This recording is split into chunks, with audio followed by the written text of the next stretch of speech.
Hello guys. So today I'm going to be talking about Odds Against Tomorrow by Nathaniel. And this book centers around a main character named Mitchell, and he's kind of supposedly gifted, genius, mathematician, and he's always been kind of odd.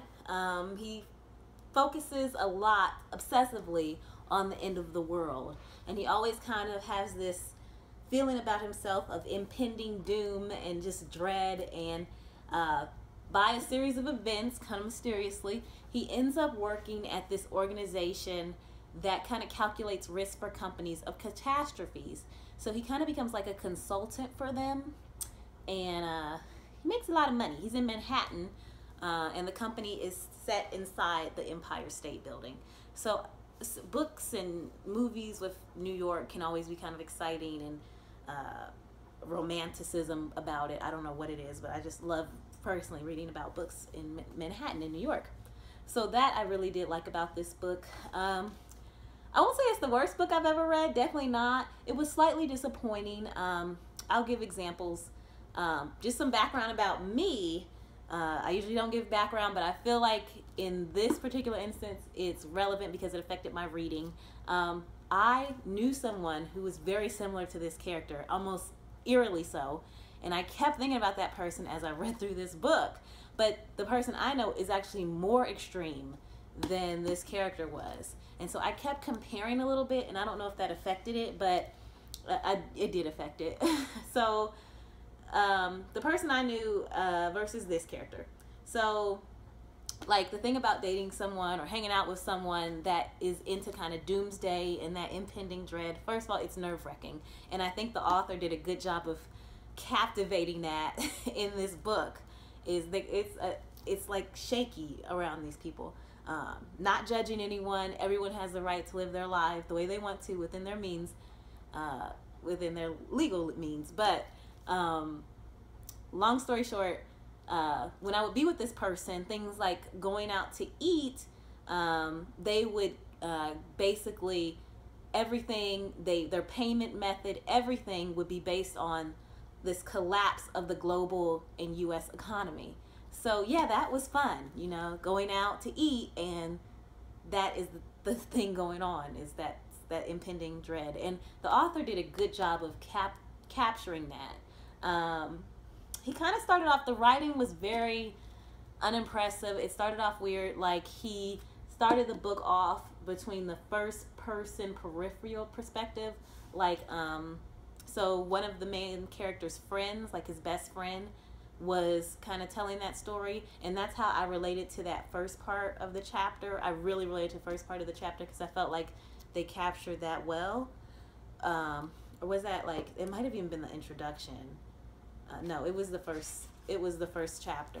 They kind of did this first person peripheral best friend perspective where he was narrating it, and that was really cool. But then you don't really see or hear from that person until very little bit later in the book.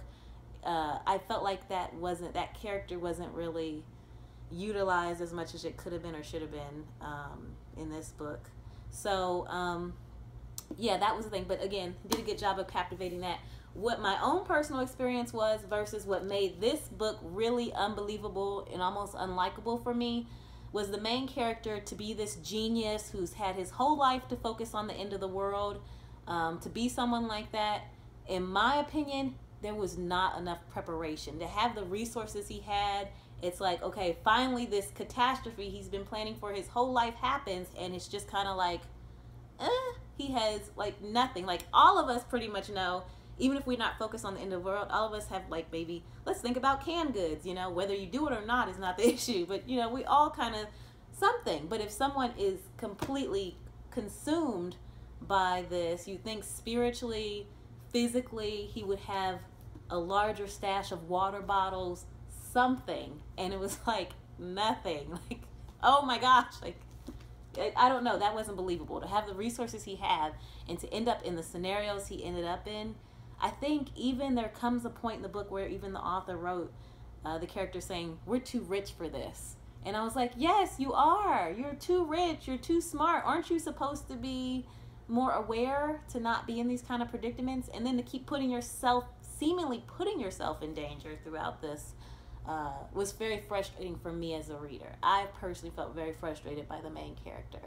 It was just the most unimpressive character I've read ever.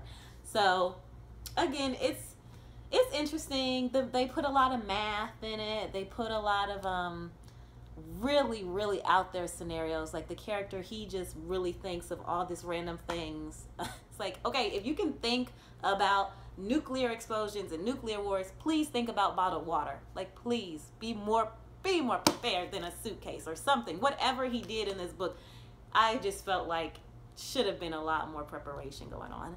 So that's my review. Would I recommend it? I always would recommend reading in general. I think it's a fun book. There are good parts of it, good aspects. So it was interesting. Like I said, I just think it could have been written better. There was some of the writing was just like so unimpressive, and I think it like I said, it just could have been written better. Like I said, the first chapter was like this first person peripheral kind of view, and then the next was like all third person, and it was, which isn't bad if it's done well, but it was just like, what happened? And the writing just wasn't the best. But that's my review of Odds Against Tomorrow. Thank you guys for watching. There'll be more to come. Bye.